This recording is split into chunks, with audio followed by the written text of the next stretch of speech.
राजस्थान के सुनहरी रेत अपने अंदर हजारों राज छिपाए बैठी है। यहां के हर किले, हर महल और हर खंडहर की अपनी एक कहानी है। कोई कहानी वीरता की है, कोई कहानी प्रेम की। लेकिन जैसलमेर से करीब 18 किलोमीटर दूर रेगिस्तान के गहरे सन्नाटे में एक ऐसी कहानी दफन है जो ना तो पूरी तरह वीरता की है और ना ही पूरी तरह प्रेम की। यह कहानी स्वाभिमान की है, एक ऐसे जिद्दी स्वाभिमान की जिसके लिए एक पूरी सभ्यता ने अपने अस्तित्व को मिटा दिया। यह कहानी है कुलधरा की, जिसे आज दुनिया भारत के सबसे डरावने और रहस्यमयी गांवों में से एक मानती है। जब आप कुलधरा की सरहद में कदम रखते हैं तो हवा का रुख अचानक से बदल जाता है। दिन की तेज रोशनी में भी वहां एक अजीब सा भारीपन और ठंडक महसूस होता है। टूटे हुए घर, वीरान दीवारें और उजड़े हुए आंगन आज भी किसी के इंतजार में पलके बिछाए लगते हैं। करीब 200 साल गुजर चुके हैं, लेकिन आज भी ऐसा लगता है जैसे कल की ही बात हो।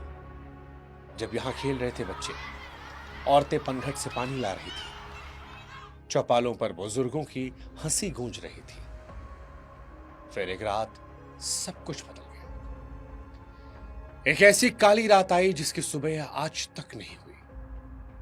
84 गांवों में हजारों लोग हवा में गायब हो गए और अपने पीछे छोड़ गए तो बस एक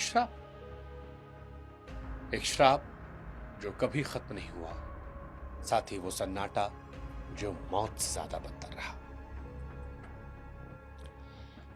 इस रहस्य को समझने के लिए हमें इतिहास के पन्नों को पलटना पड़ेगा।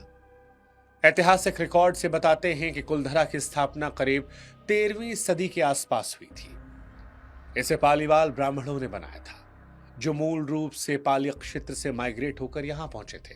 उस दौर में कुलधरा कोई वीरान खंडहर नहीं, बल्कि जैसलमेर रियासत का सबसे समृद्ध, सबसे ताकतवर और खुशहाल गांव हुआ करता था। पालीवाल ब्राह्मण सिर्फ पुजारी नहीं थे, बल्कि वो बहुत बड़े व्यापारी और अद्भुत वैज्ञानिक सोच वाले किसान थे। रेगिस्तान जहां पानी की एक एक बूंद के लिए तरसना पड़ता है, वहां पालीवाल ब्राह्मणों ने अपनी बुद्धिमत्ता से खेती का एक ऐसा मॉडल तैयार किया जिसे देखकर आज के वैज्ञानिक भी हैरान रह जाते हैं। उन्होंने एक खड़ीन तकनीक इजाद की थी जिससे वो बारिश की एक एक बूंद को जमा करते और रेगिस्तान की बंजर जमीन पर सोना उगाते थे। उस दौर में कुलधरा व्यापार का एक बड़ा समृद्ध केंद्र बन गया। यहां के लोग अमीर थे, सुसंस्कृत थे और उनका समाज संगठित था। कुलधरा सिर्फ एक गांव नहीं था, बल्कि लोक कथाओं के अनुसार यह आसपास के 84 गांवों का मुख्यालय था। यहां के मुखिया का फैसला इन 84 गांवों के लिए पत्थर की लकीर था। घरों की बनावट ऐसी थी कि जून की तेज गर्मी में भी घर के अंदर ठंडक रहती थी। यहां नालियों की व्यवस्था थी, हवा का प्रवाह, वास्तु का ज्ञान। ये तमाम सबूत है कि पालीवाल ब्राह्मण अपने समय से बहुत आगे थे। उनकी समृद्धि ही उनकी पहचान थी। लेकिन अफसोस कि यही समृद्धि और सुंदरता उनकी बर्बादी का कारण भी बन गई। 19वीं सदी की शुरुआत में जैसलमेर रियासत की गद्दी पर उस समय का जो राजा था वो नाम मात्र का था। असली सत्ता और ताकत जिसके हाथ में थी वो रियासत का दीवान था, सलीम सिंह, जिसे क्रूरता के चलते कई लोग जालिम सिंह भी कहते थे। इतिहास गवाह है कि सलीम सिंह जैसा क्रूर, धूर्त और अय्याश दीवान शायद ही कोई दूसरा हुआ हो। उसे सत्ता का नशा था। वो अपनी प्रजा को कीड़े मकोड़ों से ज्यादा समझता नहीं था। इतिहासकार ये मानते हैं कि उसने जनता पर इतने टैक्स लगाए थे कि लोगों का जीना दूभर हो गया था। वो अपनी क्रूरता के लिए कुख्यात था, लेकिन लोक कथाओं में जिस कहानी का सबसे ज्यादा जिक्र मिलता है वो है एक दिल दहला देने वाली घटना। कहा जाता है कि सलीम सिंह की नजर कुलधरा गांव के मुखिया की जवान बेटी पर पड़ी। वो लड़की बहुत खूबसूरत थी। सलीम सिंह, जो पहले से ही अपनी अय्याशी के लिए बदनाम था, उस लड़की को देखकर अपना आपा खो बैठा। ये कोई प्रेम नहीं था, एक सन की दीवान की हवस और जिद थी। उसने सोचा कि मैं रियासत का दीवान हूं, मुझे कौन रोक सकता है। सलीम सिंह ने गांव वालों के पास एक फरमान भिजवाया कि अगली पूर्णमासी तक उस लड़की को मेरे महल भेज दिया जाए। अगर ऐसा नहीं हुआ तो कुलधरा पर अपनी फौज लेकर मैं चढ़ाई कर दूंगा, गांव को तहस नहस कर दूंगा और तुम्हारी एक एक ईंट से ईंट बजा दूंगा। यह संदेश किसी बिजली की तरह गांव पर गिरा। पालीवाल ब्राह्मणों के लिए सिर्फ एक लड़की की बात नहीं थी, ये उनके धर्म, उनकी इज्जत और उनके सैकड़ों साल पुराने स्वाभिमान का सवाल था। वे अपनी बेटी को एक ऐसे राक्षस के हवाले कैसे कर सकते थे जिसने पूरी रियासत को नर्क बना रखा था। लेकिन दूसरी तरफ समस्या यह भी थी कि सलीम के पास सेना थी, हथियार थे, राजा का मौन समर्थन था। गांव वाले जानते थे कि अगर मना किया तो कत्लेआम मच जाएगा। सलीम ने उन्हें सोचने के लिए कुछ दिन की मोहलत दी। ये कुछ दिन कुलधरा के इतिहास के सबसे भारी दिन थे। हर घर में डर का माहौल था। हर पिता अपनी बेटी को लेकर चिंतित था, लेकिन हार नहीं मानी। आखिरकार वो रात आई जब सलीम सिंह की दी हुई मोहलत खत्म होने वाली थी। अगले दिन पूर्णमासी थी और सलीम अपनी सेना के साथ लड़की को लेने आने वाला था। उसी रात कुलधरा के प्राचीन मंदिर के बाहर एक गुप्त सभा बुलाई गई। ये कोई साधारण सभा नहीं थी, इसमें कुलधरा के अलावा आसपास के गांवों के प्रतिनिधियों को भी बुलाया गया था। रात के अंधेरे में हजारों लोग मंदिर के प्रांगण में जमा हुए। चेहरे पर चिंता की लकीरें थी, लेकिन आंखों में एक अजीब सी चमक। सवाल बड़ा सीधा था कि क्या हम अपनी बेटी उस जालिम को सौंप दें और अपनी जान बचा लें, या फिर हम उसका सामना करें। सामना करने का मतलब था मौत, क्योंकि निहत्थे ब्राह्मण सलीम सिंह की ट्रेंड फौज का मुकाबला नहीं कर सकते थे। तभी उस पंचायत ने एक ऐसा फैसला किया जिसकी मिसाल इतिहास में दूसरी नहीं मिलती। गांव के मुखिया ने अपनी पगड़ी उतारी, सबके सामने रख दी, भारी आवाज में कहा कि यह बेटी सिर्फ मेरी नहीं है, यह हम सबकी बेटी है। यह पाली वालों की इज्जत है। हम अपनी इज्जत का सौदा नहीं करेंगे, हम ये गांव को छोड़ देंगे। हाँ, सही सुना आपने। लड़ने या झुकने के बजाय त्याग का रास्ता चुना। हजारों लोगों ने एक ही सुर में फैसला किया कि हम अपनी पुश्तैनी जमीन, अपने पुरखों के घर, अपनी लहलहाती फसलें, जमा पूंजी सब कुछ छोड़ देंगे, लेकिन बेटी उस राक्षस को नहीं देंगे। यह फैसला हो सकता है सुनने में आपको आसान लग रहा हो, लेकिन आप कल्पना करके देखिए कि जिस घर में पीढ़ियों ने वक्त गुजारा हो, पैदा हुए हो, मरे हो, जिस मिट्टी में पूर्वजों की अस्थियां हो, जिस आंगन में बचपन बीता हो, सब कुछ एक पल में त्यागने का निर्णय। यह भारतीय संस्कृति के स्वाभिमान का सर्वोच्च शिखर था। यह घटना लगभग 1815 से 1825 के बीच मानी जाती है। फैसला हो गया था। उसी रात तुरंत अभी के अभी आदेश दिया गया कि जो जैसा है वैसा ही निकल पड़े। किसी को कुछ भी साथ ले जाने का मौका नहीं मिला। यह मंजर दिल दहला देने वाला था। आप कल्पना करके देखिए कि उस रात हजारों घरों के दिए एक साथ बुझा दिए गए। औरतों ने अपने भारी सोने चांदी के गहने जो वो साथ नहीं ले जा सकती थी, उन्हें घर के आंगन में गड्ढा खोदकर गाड़ दिया। बुजुर्गों ने रोते हुए अपने घरों की दीवारों की चौखट को आखिरी बार चूमा। बच्चों के खिलौने आंगन में बिखर गए। चूल्हों में जलती हुई आग पर पानी डाल दिया गया, जिससे उठने वाला धुआं उस रात की गवाही दे रहा था। बैलगाड़ियां जुती और एक महापलायन शुरू हुआ। यह शायद दुनिया का सबसे रहस्यमयी पलायन था। 84 गांवों के हजारों लोग, बच्चे, बूढ़े, औरतें, जानवर सब एक साथ निकले। हैरानी की बात है कि उसके जाने की किसी को भनक तक नहीं लगी। सलीम सिंह के गुप्तचरों को भी पता नहीं चला। ऐसा लगता है जैसे रेगिस्तान की हवाओं ने और रात के अंधेरे ने उन्हें अपनी पनाह में ले लिया था। वो हजारों लोग किस रास्ते से गए, किधर गए, कहां जाकर बसे, ये आज तक एक अनसुलझी पहेली है। कुछ इतिहासकार ये मानते हैं कि वो जोधपुर चले गए, कुछ कहते हैं कि अलग अलग जगहों पर बिखर गए, लेकिन उस रात के बाद उन्हें कभी एक साथ नहीं देखा गया। जाते जाते उन ब्राह्मणों की आंखों में आंसू थे, लेकिन दिल में एक आग थी। पीछे मुड़कर अपने प्यारे गांव को जो अब वीरान होने वाला था, उस दर्द और गुस्से में उनके मुंह से एक श्राप निकला, एक ऐसा श्राप जो आज भी कुलधरा की हवाओं में गूंजता है। उन्होंने कहा कि जिस तरह आज हम उजड़ रहे हैं, उसी तरह ये गांव हमेशा उजड़ा रहेगा।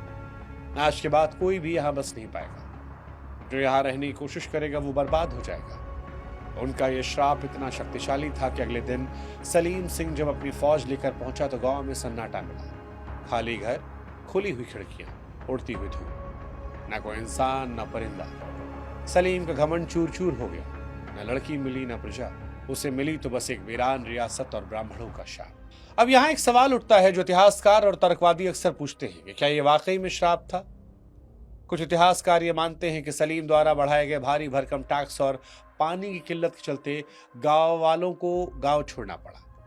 आईआईटी खड़गपुर की 2017 की एक स्टडी भी इशारा करती है कि शायद उस समय किसी बड़े अर्थक्वेक ने इन घरों को नुकसान पहुंचाया, ये तर्क सुनने में सही लगता है, लेकिन जब आप गहराई में जाते हैं तो पानी वाली थ्योरी पर सवाल उठते हैं। पानी की कमी एक दिन या एक रात में नहीं होती, है धीमी प्रक्रिया है।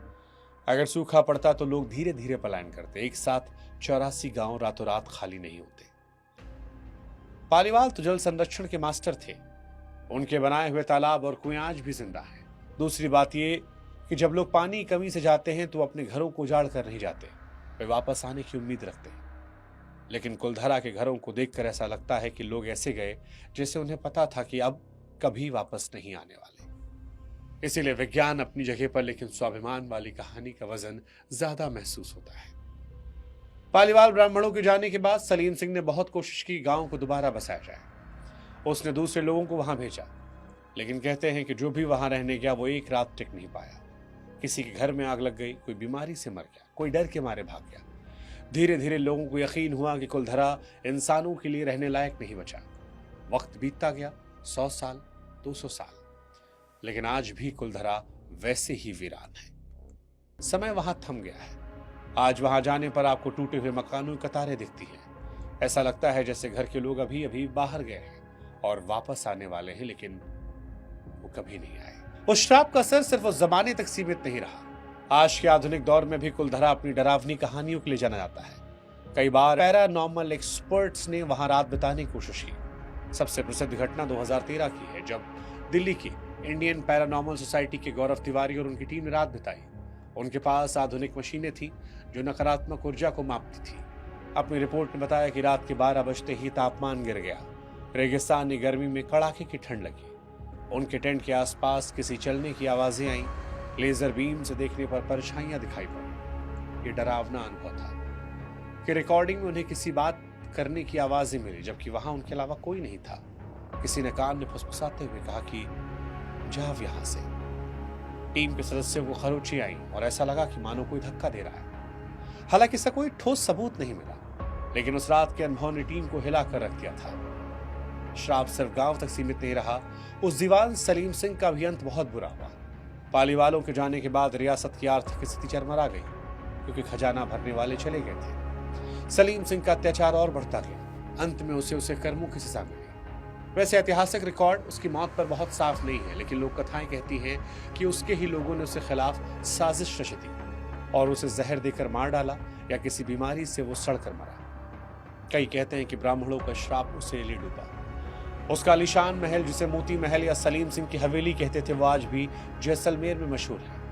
लेकिन जिस घमंड के लिए उसने 84 गांवों को उजाड़ा था, वो घमंड मिट्टी में मिल गया। आज कुलधरा ASI की देखरेख में है। ये प्रोटेक्टेड मॉन्यूमेंट्स में है। दिन में यहाँ पर्यटक आते हैं, लोग उन टूटे हुए घरों को देखने आते हैं, फोटो खींचते हैं, उस पुरानी वास्तुकला की तारीफें करते हैं। लेकिन जैसे ही सूरज ढलता है, ASI की गार्ड, स्थानीय पुलिस वहां सबको बाहर निकाल देते हैं। गेट पर ताला लग जाता है, क्योंकि सूर्यास्त के बाद यहाँ रुकना मना है। कुलधरा को एक बार फिर उसी अंधेरे और सन्नाटे के हवाले कर दिया जाता है जो उसका नसीब बना। कुलधरा की कहानी हमें सोचने पर मजबूर करती है कि स्वाभिमान की कीमत क्या होती है।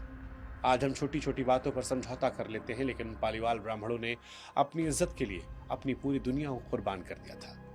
वो खामोश दीवारें आज भी चीख चीख कर कहती हैं कि हम उजड़ गए, लेकिन झुके नहीं। वो गांव डरावना जरूर है, लेकिन वो पवित्र भी है, क्योंकि वहां त्याग की खुशबू आती है। लोग उसे भूतिया कहते हैं, लेकिन शायद भूत नहीं है। वहां उन हजारों लोगों का दर्द है, उनकी यादें, उनका स्वाभिमान आज भी हवाओं में तैर रहा है। अगर आप कभी कुलधरा जाएं और वहां की रेत को कान लगाकर सुने, तो शायद आपको भी वो आवाज सुनाई पड़े। 84 गांवों के कदमों की आवाज, जो रात के अंधेरे में अपने घर को छोड़ के हमेशा हमेशा के लिए जा रहे थे। सवाल, क्या कुलधरा श्रापित है? जवाब है हाँ, लेकिन ये श्राप किसी चुड़ैल या जिन का नहीं। ये श्राप टूटे हुए दिलों का है, जिन्हें बेवजह सताया गया। और टूटे हुए दिल की बद्दुआ पत्थर की लकीर सी होती है, जो सदियों तक नहीं मिटती। कुलधरा के खंडहर आज भी चीख चीख कर एक कड़वा सच बयां करते हैं। हम डरते हैं उन वीरान रास्तों से, उन अनजानी आवाजों से, लेकिन असली डर उन दीवारों में नहीं, उस वजह में छिपा है जिसने उन्हें खाली किया।